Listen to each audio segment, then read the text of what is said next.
L-istħarriġ tal-Awtorità tax-Xandir juri li Net Television u Net FM komplew iżidu l-udjenzi tagħhom b'qabża pożittiva l fuq kemm f'dak li għandu x'jaqsam ma' telespettaturi li jsegwu l-programmi tat-televiżjoni kif ukoll is-semmija li jsegwu fuq ir-radju.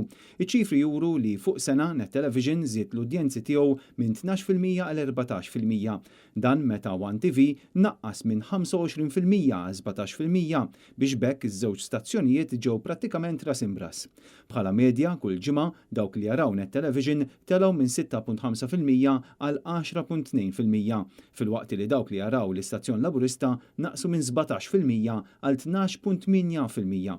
Dwar dan l-aħħar survey jikkummenta Carl Guder, Chief Operations Officer tal-kumpanija Netmedia. Huwa sens ta' sodisfazzjon tax-xogħol li għamilna matul is-snin, huwa sens ta' ringrazzjament lill-udjenzi tagħna lil kull min rana matul mod partikolari din is-sena, naħseb li din is-sena bix-xogħol tal-ħaddiema kollu tagħna u kull min segwina naħseb kellna skeda tajba ħafna. U dan hu mertu, jien ngħid mertu biss tal-management u l-ħaddiema li għandna hawnhekk. U s-sostenni li tuna nies li jarawna.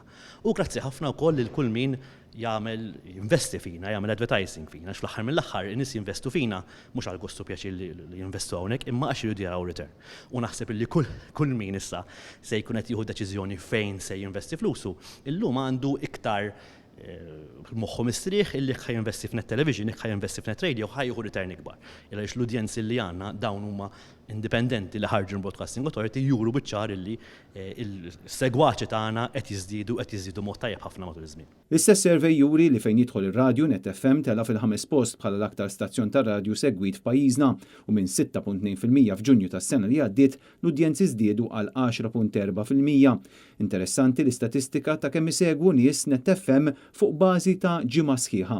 Bħala medja dawn żdiedu minn 5.8% għal 13% biex bekk Net FM tela mis-7 post għal 4 post. B'dan ir-riżultat Net FM qabeż stazzjonijiet kompetituri bħal Bej u Vibe FM.